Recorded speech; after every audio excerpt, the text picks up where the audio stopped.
Welcome to It's Spoilerin Time, the sister series of Cordkillers. On Cordkillers, we tell you the gear, the streaming services, the things that are coming out to help you figure out how to make the most of your cord cutting situation. On this show, we just talk about the stuff we've been watching. Put all the gear and cables aside for the moment and spoil the crap out of the stuff we love. Right, Brian Brushwood? Well, yeah, I mean, I'd like to think that the crap is still functional as a fertilizer. We don't totally ruin the crap, do we? No, we're very environmental in that way. We reduce by compressing the videos.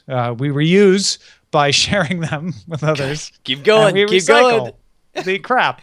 But, well, in that case, let us commence the environmental healing with the movie draft!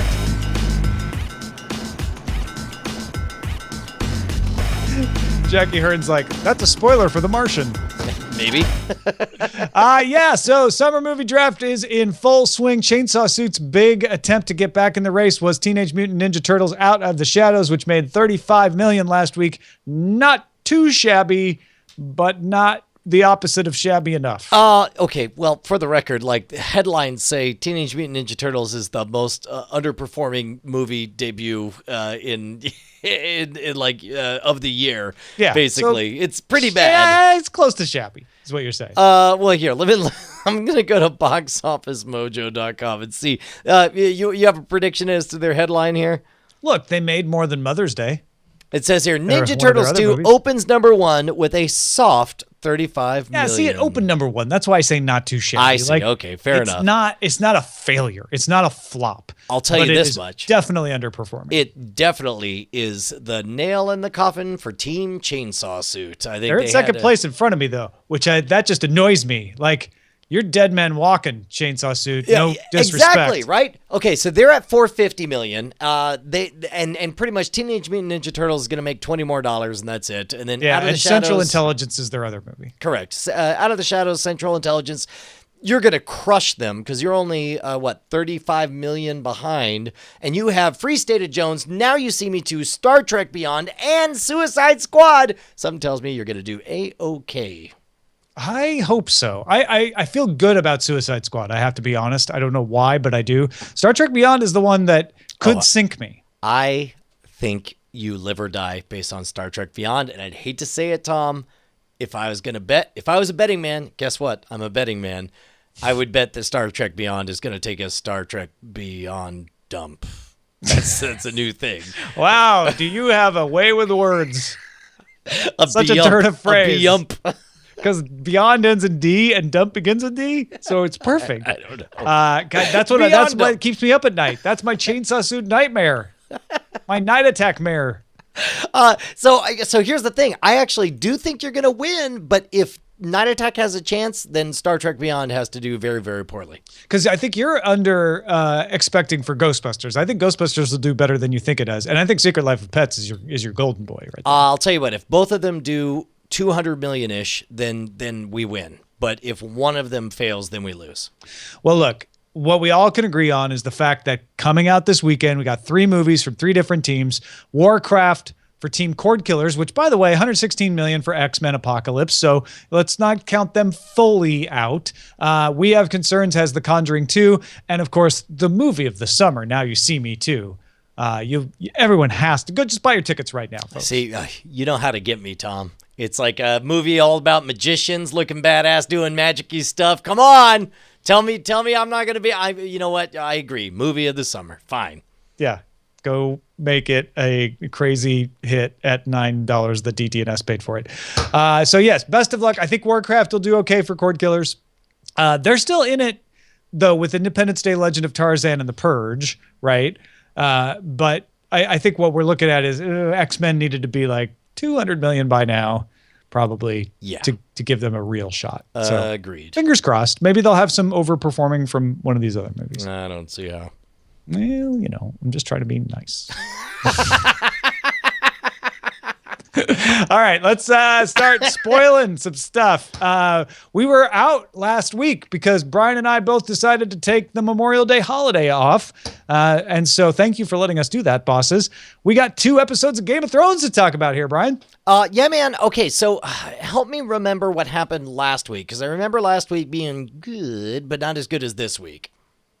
Yeah. So last week we had a rather slow episode with a heartwarming scene with Sam Tarley where he takes Gilly to his family and his dad is awful. And then he decides he can't leave her there and he steals his dad's sword. The other major event that I recall, of course, is the big speech, the Queen's speech, the Khaleesi's speech, where she declares everyone's a blood rider and you're a blood rider and you're a blood rider and you're a blood rider. And she gives this stirring speech on Dothraki soil that they're going to go get some ships, ride across to Westeros and kick the crap out of everyone. Of course. But of course, the big moment was figuring out that that their play to screw out the it's not the Tarley. Doggone it.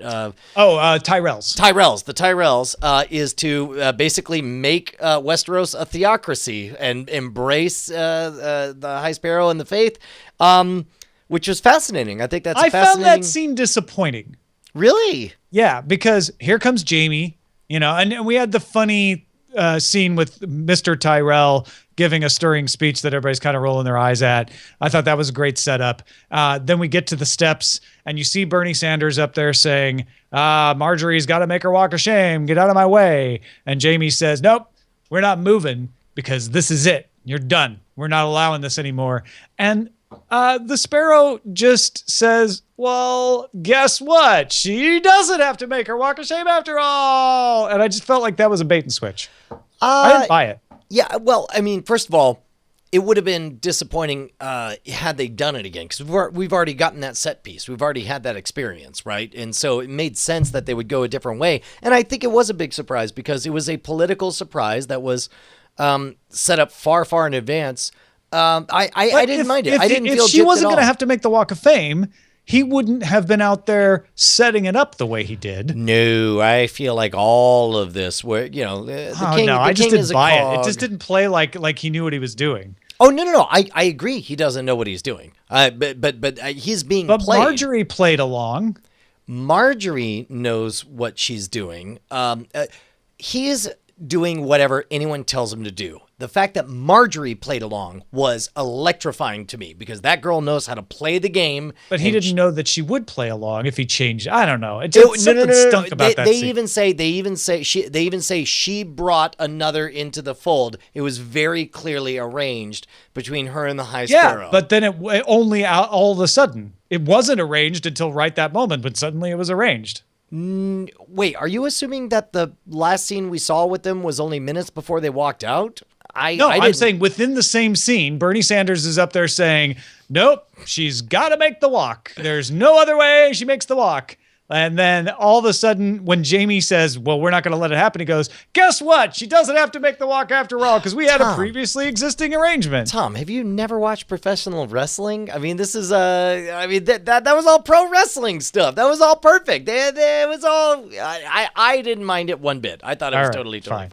However, that bugged me. It didn't bug me as much as I'm making it I will sound. say, here's something equally pedantic and minuscule that doesn't matter. I couldn't help but react to Samuel Tarley's wildling girlfriend wife showing up like just typical Hollywood, right? They do their best to be all like, oh, she's a hideous wildling, and the two of them, and then it's like the moment that they dress her up all beautiful, it's like, oh, of course, she's Hollywood beautiful. She has a very symmetrical face with a very slight overbite, which they were able to cast her to play one of Craster's, hideous inbred children or whatever.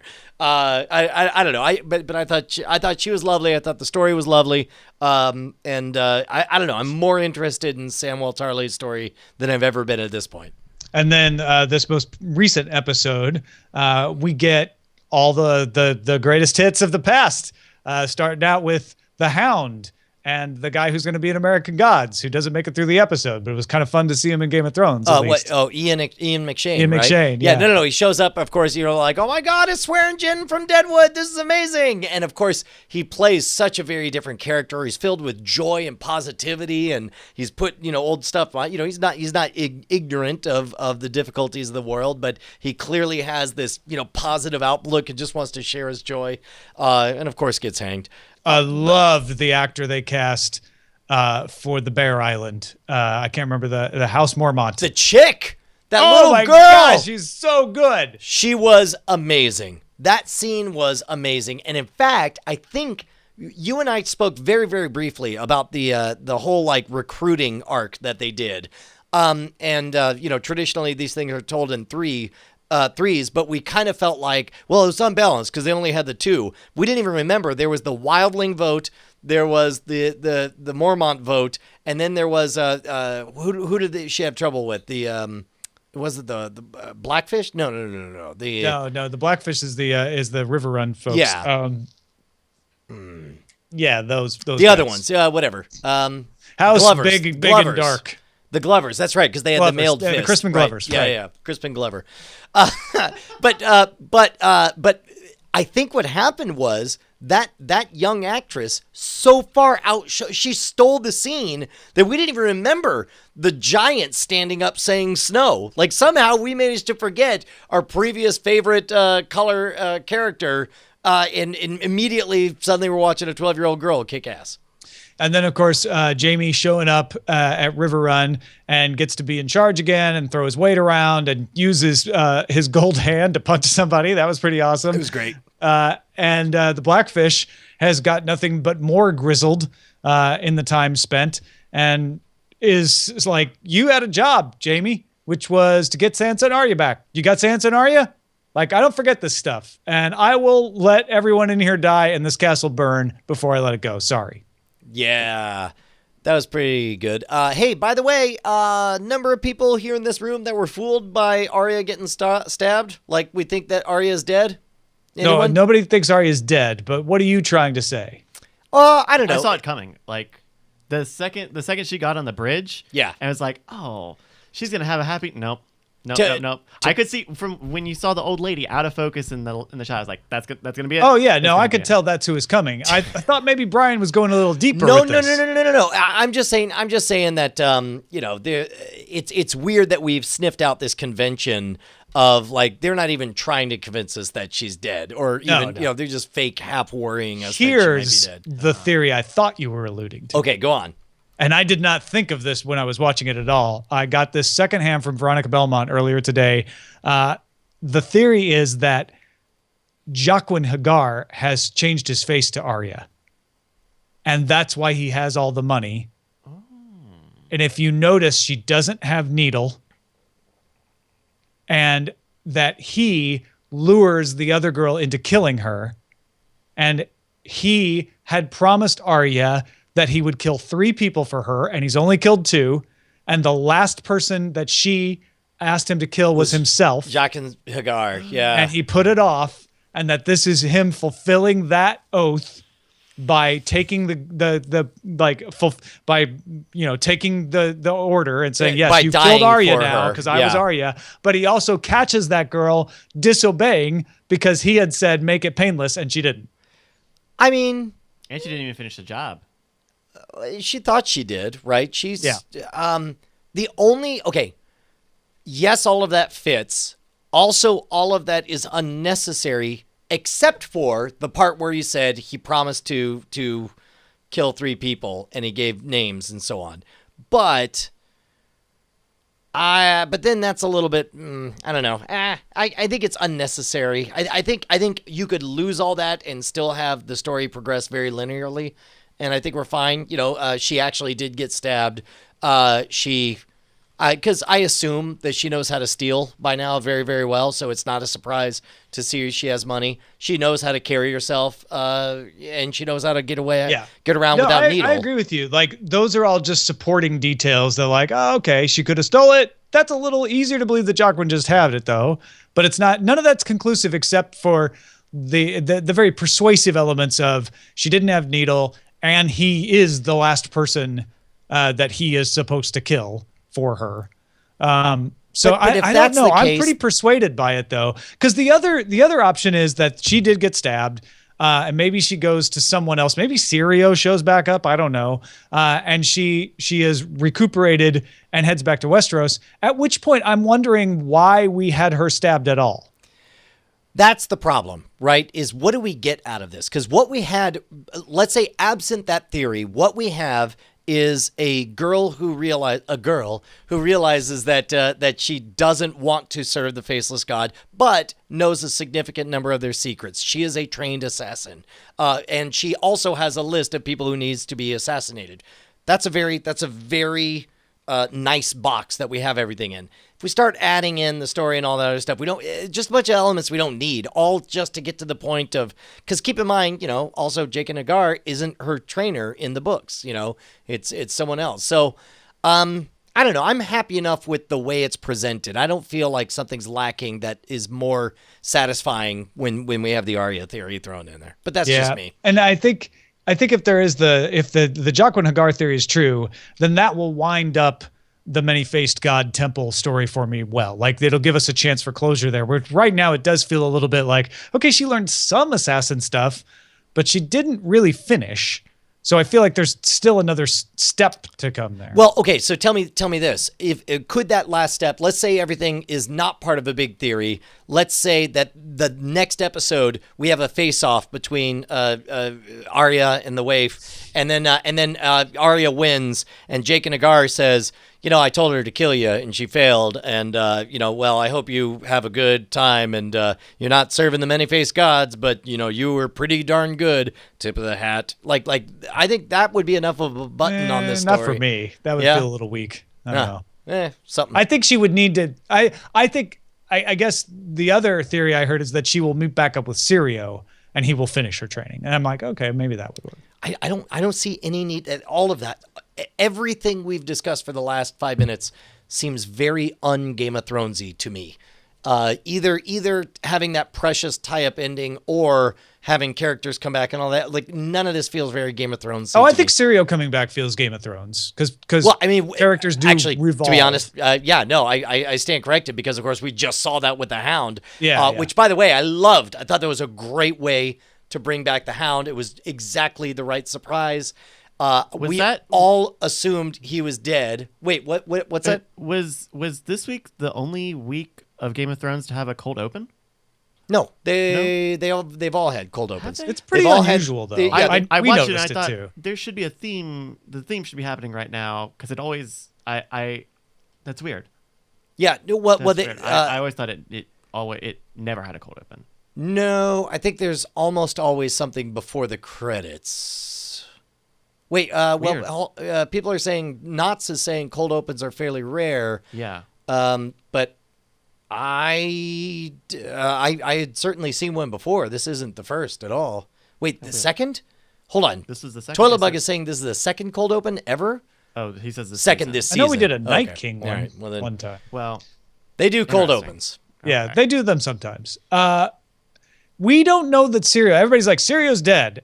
We don't know. He was in a pretty outnumbered situation the last time we see them, and Arya believes him to be dead. But we also thought the Hound was dead. So I'm just correct. Saying. I agree. All right, let's move on to the pilot episode of Preacher, and we're just going to pre-warn you folks that we will probably be a week behind on the Preacher just because of the way it airs on Sunday nights and without easy on-demand access, etc. But I'm in just after the pilot episode. I have been captivated by this, and I didn't read the comics, and I know you didn't either, Brian. I did not either, but I know that by and large, people seem to regard it as an untellable story because it was so outrageous. Like, that's what I always heard was like, it was so, no, the comic book is so insane, it'll never work to sell it on the TV show. And I feel like the entire pilot, let's start with the negatives, and I normally don't do this. It is slow. It is slow, and then it's not until the third act things really come together. There's brief set pieces that are wonderful. Certainly the introduction of Tulip, her whole set piece from beginning to end, seeing as budget conscious as it was, where it's just like, hey, we have to figure out a way to tell a story of a girl improvising a bazooka and taking down a helicopter. Let's do it by having two children wait downstairs while lights flash and then explosions go off and then we see her fly off. You feel the constraints of budget. It is slow in the beginning.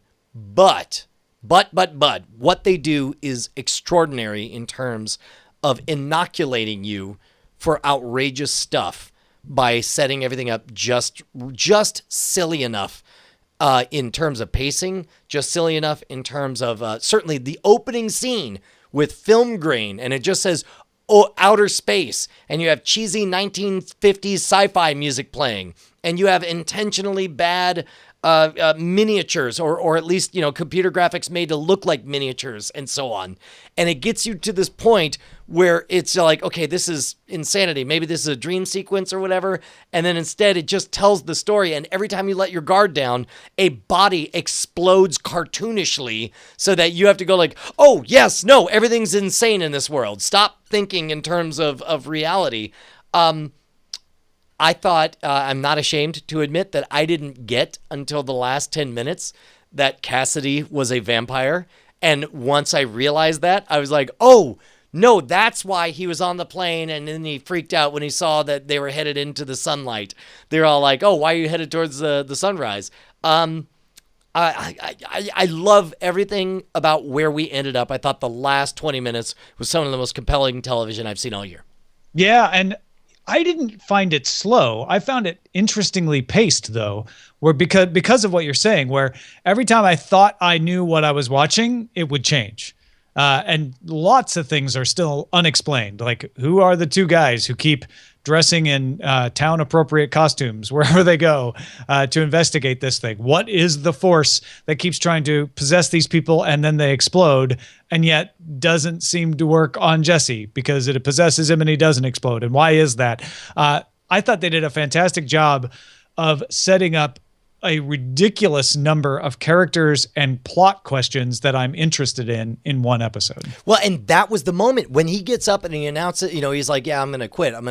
And he gets up there and it flashes to like 7 different sets of people in the pews. And all of a sudden it hit me. I'm like, oh my God, we're an hour in and I know who all these people are. I know their stories. I know why he's frustrated with them. It was great in that regard. It was amazing. And in fact, we'll talk about this in Justified, but it was identical to the coal miner discussion that took place at the at the church. And that moment where you see all these people that Raylan knows and maybe has history with and doesn't like or whatever. So many of them are familiar to us at that moment. And there's definitely, and if you're not watching Justified, we're not spoiling it yet, don't worry. But there's definitely some character attributes to be shared between Jesse and Raylan, don't you think? Absolutely, yeah. absolutely. So these might end up enlightening each other. But yes, I can't wait to watch the next episode. Love Cassidy. I think he's my favorite so far. Love that the woman from Agents of S.H.I.E.L.D., who I felt was wasted in the role they used her for over there, is getting a juicy part in Tulip, and I think she's killing it. And yeah, I think they're being pretty creative. And, I didn't spend a lot of time in West Texas, but I spent enough that I don't know about you, Brian, but that feels right. That feels close enough. Maybe like, a little more expansive deserts is all you needed. Yeah, but they're not like when they show town shots. A lot of times they like to make it look quaint in a show like this, and they're like, no, there's nothing in this town. Yeah, like there are walls without signs and dust. 1970s as hell. Sitting at the diner, having this awkward early 30s mayor come shuffling up, and it's like I believed every minute of it. I'm very, very excited, and I want very much. In fact, let's throw a request out. If you guys are listening, if you've read the comic book, have they changed things a lot? Is this close to what the experience of the comic book was like? Let us know.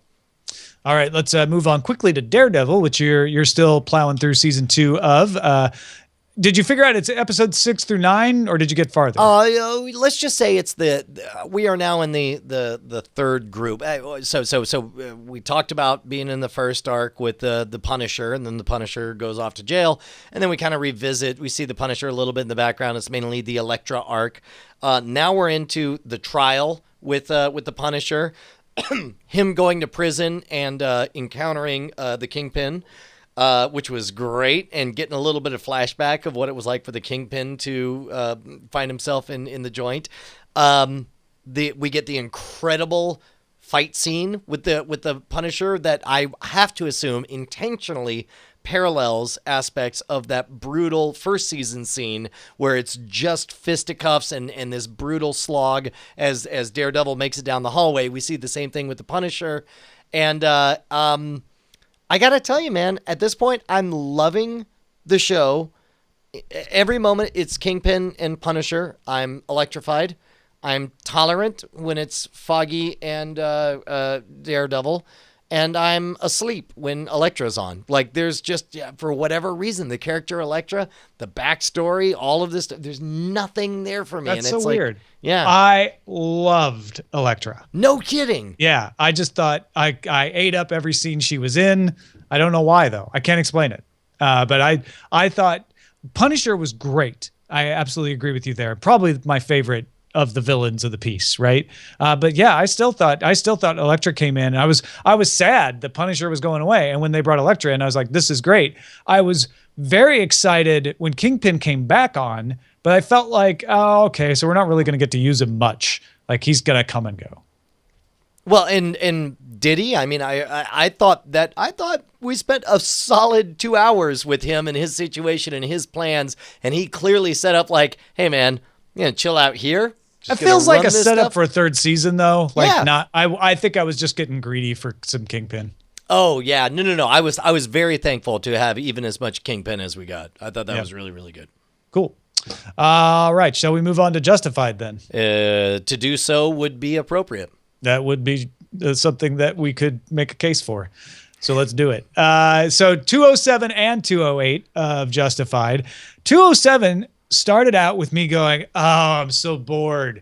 This is just going to be a story about, are we going to find the bill and how do we get it back? And damn it, if they didn't get me interested against my will in a story that I knew exactly where it was going. At least I thought I did. And mostly I was right.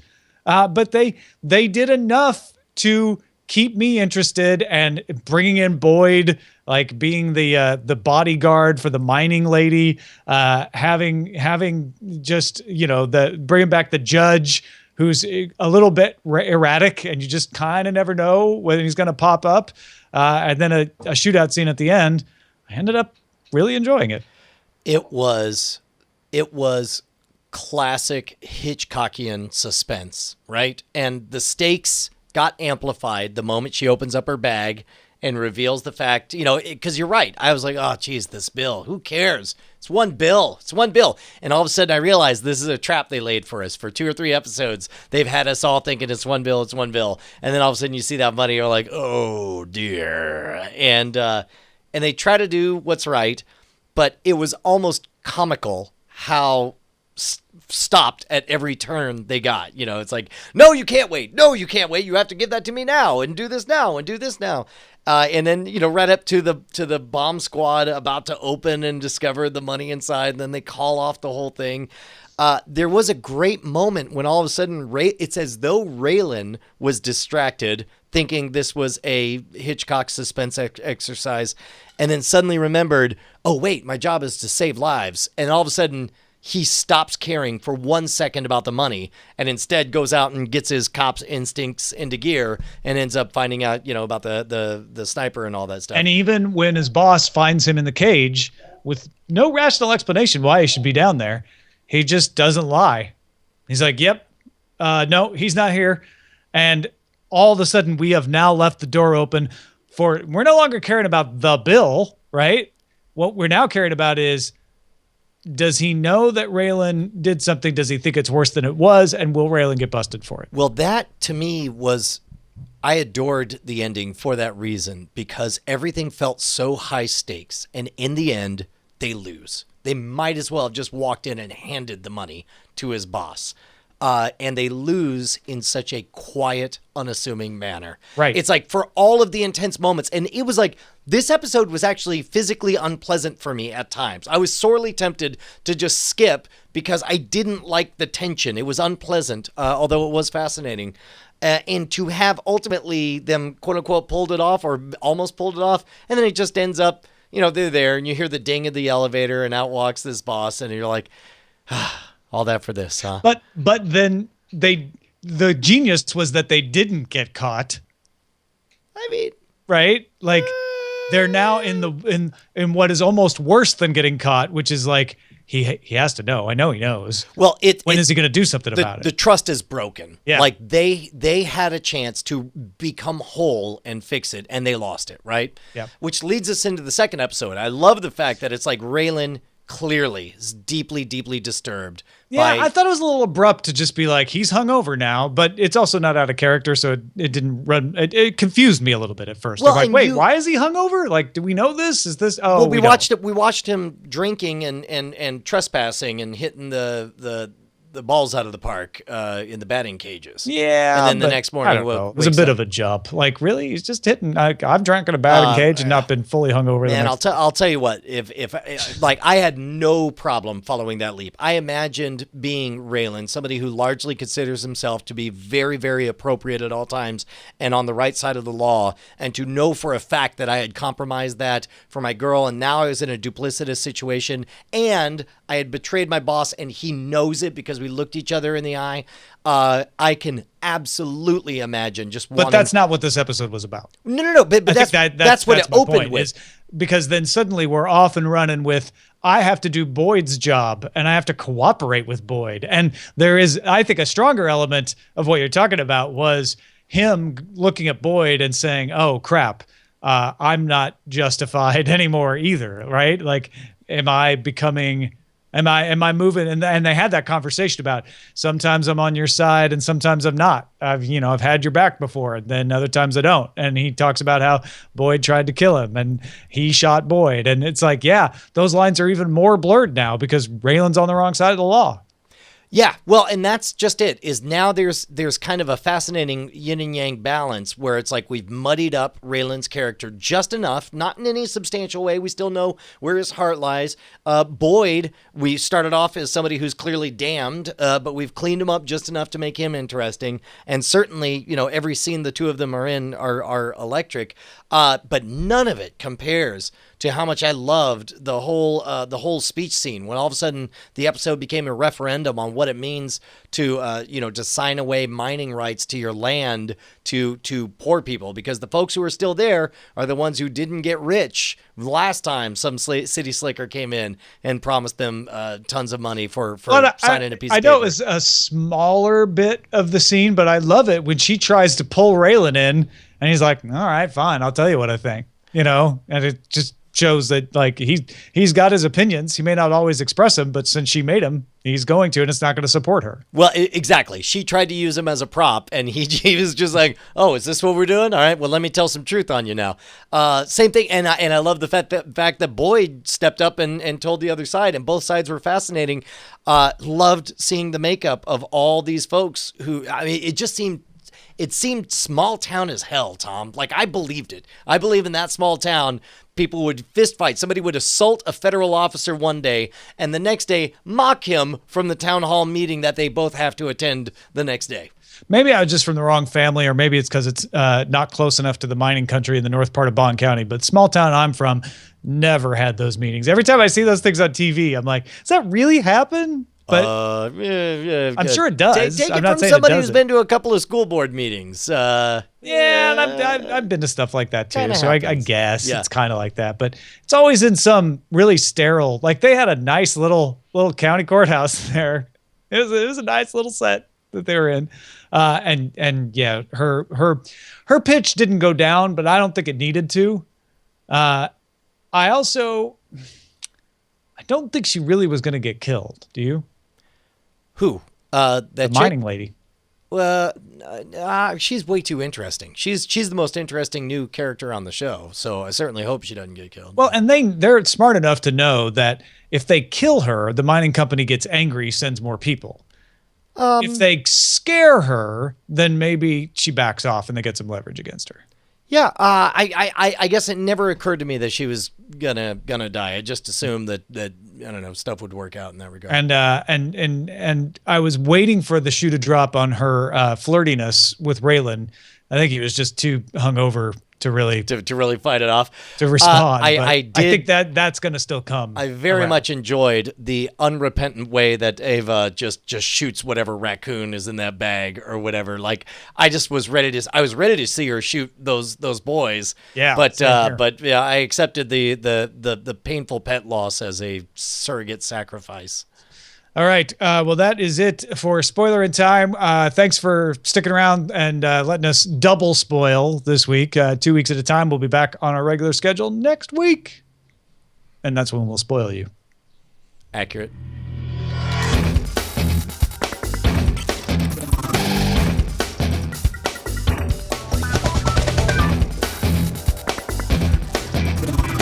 Diamond Club hopes you have enjoyed this program.